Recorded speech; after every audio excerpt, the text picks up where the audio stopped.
दोस्तों, क्या आपने कभी सोचा है कि दुश्मन को बर्बाद करने का सबसे बेहतरीन तरीका क्या हो सकता है?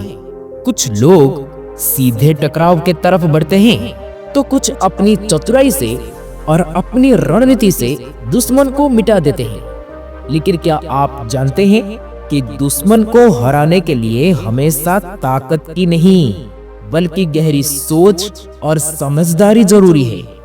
अगर आप भी अपने अंदर का धैर्य खोज के हैं, तो ये वीडियो शायद आपके लिए नहीं है, क्योंकि हम आज उन गहरी और खतरनाक रणनीतियों पर बात करेंगे जिनसे आप दुश्मनों को अपनी खेल में मात दे सकते हैं। दोस्तों, इस वीडियो में हम दुश्मन को बर्बाद करने के साथ सबसे प्रभावी और बुद्धिमान तरीके को डिस्कस करेंगे।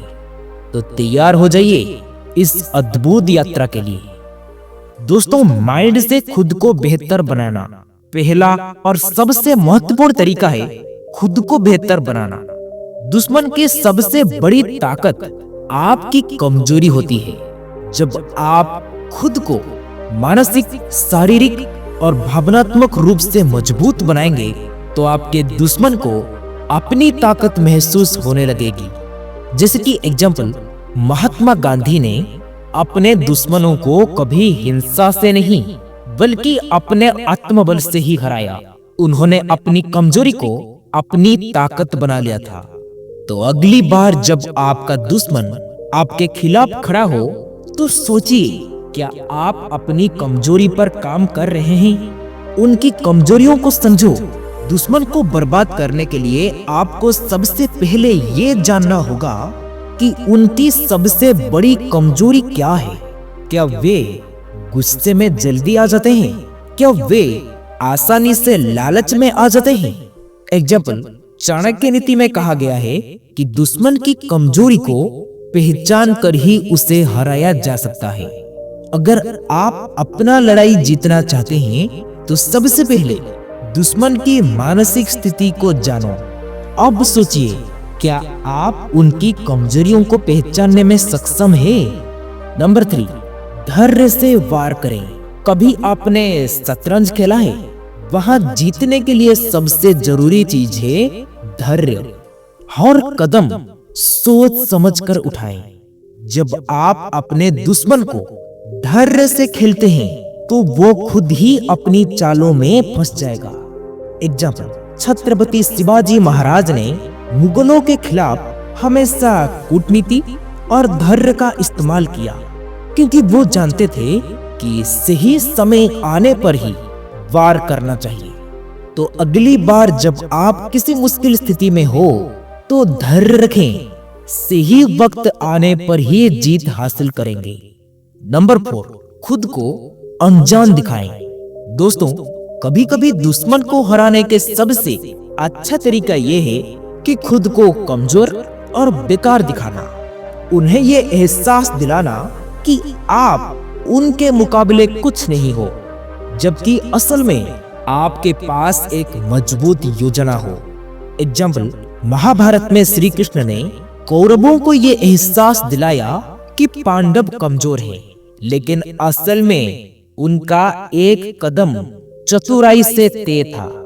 तो क्या आप भी अपनी ताकत को छुपाकर दुश्मन को धोखा देने के लिए तैयार हैं? नंबर 5, उन्हें नजरअंदाज करें। आपको शायद लगता होगा कि जब आपका दुश्मन आपको गालियां दे, तो आपको तुरंत प्रतिक्रिया देनी चाहिए, लेकिन असल में उन्हें नजरअंदाज करना सबसे बेहतरीन तरीका है। जब आप अपनी शांति बनाए रखते हैं, उनको जवाब नहीं देते हैं, तो आपकी चुप्पी उन्हें और ज्यादा परेशान करते रहेंगे। एग्जाम्पल, अकबर के दरबार में तानसेन ने कभी भी आलोचकों को जवाब नहीं दिया, बल्कि अपनी कला पर ध्यान दिया। तो दोस्तों, अगली बार जब आपका दुश्मन आपको चिढ़ाए, तो आप क्या करेंगे? चुप रहकर उसे और भी परेशान करेंगे। नंबर 6, उनके खिलाफ खड़ा करें। दोस्तों, कभी कभी दुश्मन को खत्म करने का सबसे अच्छा तरीका है उनके अपने साथियों को उनके खिलाफ खड़ा कर देना। जब आप उनके दोस्तों को उनके बारे में सच्चाई बताना शुरू करते हैं तो वो अपने ही दुश्मन में बदल जाते हैं। दोस्तों, आचार्य चाणक्य के ये रणनीति बेहद सोच समझकर अपनानी चाहिए, क्योंकि इसका गलत इस्तेमाल आपकी नैतिकता को प्रभावित कर सकता है। नंबर 7, माफ करके जीतें और अंत में माफी। दोस्तों, ये सबसे शक्तिशाली तरीका हो सकता है दुश्मन को हराने का।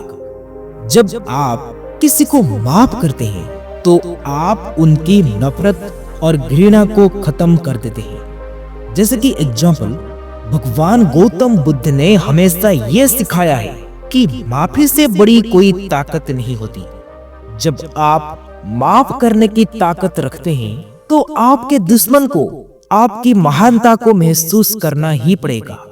तो क्या आप भी अपने दुश्मन को माफ करने के बाद उसकी ताकत छीनने के लिए तैयार हैं? तो दोस्तों, ये थे दुश्मन को बर्बाद करने के 7 तरीके।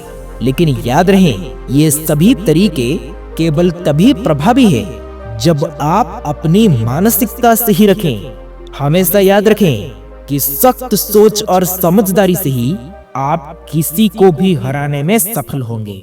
तो दोस्तों, उम्मीद करते हैं आपको ये वीडियो पसंद आई होगी और आपको इस वीडियो से काफी कुछ सीखने को मिला होगा। आप अपना कीमती समय देने के लिए आप सबको बहुत बहुत धन्यवाद। ये वीडियो आप लोगों को अच्छी लगी हो तो वीडियो को शेयर, सब्सक्राइब, लाइक जरूर करें। फिर मिलेंगे कुछ नया सीख के साथ और एक नई वीडियो में। तब तक के लिए आप अपना ख्याल रखें। ओम नारायणाय नमः।